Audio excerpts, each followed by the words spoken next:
Hello bachcho, let us read the question, and the question is, a particle is moving in a circle in front of a plane mirror in situation as shown in figure. तो एक particle है जो एक circle में move कर रहा है, किसके सामने?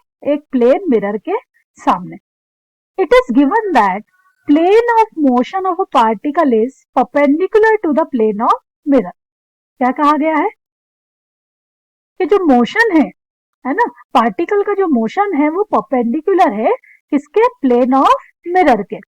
Then the motion of the image with respect to particle is, हमें पूछा गया है कि इमेज का motion with respect to particle.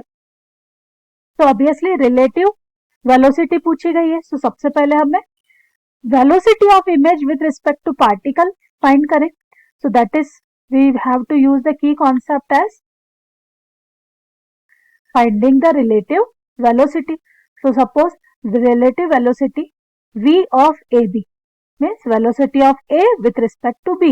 A और B दोनों ऑब्जेक्ट मूव कर रहे हैं, तो A की वेलोसिटी B के रिस्पेक्ट में कितनी होगी, हम कैसे फाइंड कर सकते हैं? That is B find by velocity of A minus velocity of B. ठीक है, यहां पर हम क्वेश्चन को समझें. यह हमारा मिरर है, प्लेन मिरर है, उसके सामने कोई ऑब्जेक्ट जो है वो सपोज v वेलोसिटी से मूव कर रहा है. तो अगर हम v वेलोसिटी का हॉरिजॉन्टल कंपोनेंट्स की वेलोसिटी इस पॉइंट पे कुछ इस तरह से होगी. ठीक है, ये वेलोसिटी का हॉरिजॉन्टल कंपोनेंट अगर हम इसे लिखें तो ये हो जाएगा हमारा v cos थीटा. जो अब इमेज होगी उसकी इमेज मिरर के अंदर कुछ इस तरह से दिखाई देगी, moving with the same velocity, है ना, लेकिन डायरेक्शन जो होगी मोशन कुछ इस तरह से दिखाई देगा. अब अगर इस पॉइंट पे हम हॉरिजॉन्टल कंपोनेंट वेलोसिटी का फाइंड करें तो that will B v cos theta itself. लेकिन जो डायरेक्शन है वो क्या होगी? अपोजिट होगी. ओके, तो देखिए वेलोसिटी सेम रहेगी क्योंकि प्लेन मिरर है, जितनी ऑब्जेक्ट की वेलोसिटी वही वेलोसिटी होगी इमेज की भी. ठीक है, हॉरिजॉन्टल कंपोनेंट जो है ना, उसकी डायरेक्शन जो है हमें क्या दिखाई दे रही है? अपोजिट. तो अगर हम velocity of image with respect to particle find करें तो उसे हम कैसे लिख सकते हैं? Velocity of image with respect to particle, that will be vi minus vo. vi क्या है? हॉरिजॉन्टल कंपोनेंट ऑफ वेलोसिटी हमारा, है ना, है v cos थीटा, लेकिन इमेज में ये वैल्यू कैसी है? नेगेटिव. माइनस ऑब्जेक्ट है हमारी v cos theta, that will be minus of 2v cos theta. So ये velocity of image with respect to object find हो गई हमारी माइनस 2v cos थीटा. तो वेलोसिटी का मल्टीप्लायर किसका? कॉस फंक्शन की.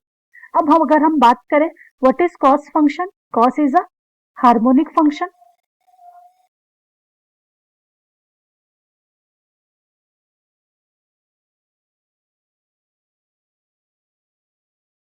अगर कॉस हमारा, है ना, हार्मोनिक वेव फंक्शन है तो इसे अगर हम ग्राफ के रूप में फाइंड करें तो कॉस का ग्राफ कैसे बनता है? कॉस का ग्राफ कुछ इस तरह से बनता है.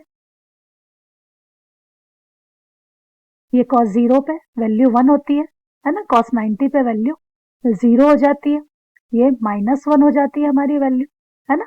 इस तरह से हमारा कॉस का ग्राफ बनता है. तो अगर ये जो ग्राफ है ये किस पार्टिकल का होता है? ये हमारे ऑसिलेटिंग पार्टिकल का ग्राफ होता है. करेक्ट? ठीक है, तो हमारी ये जो वेव है इस तरह की वेव फॉर्म हुई है हमारी ऑसिलेटिंग. तो यहां से हमारा हमसे यही पूछा गया मोशन, ना कि वेलोसिटी. तो मोशन ऑफ अ इमेज कैसा होगा? तो मोशन ऑफ इमेज जो होगा वो कैसा होगा? Oscillating. So option B is correct.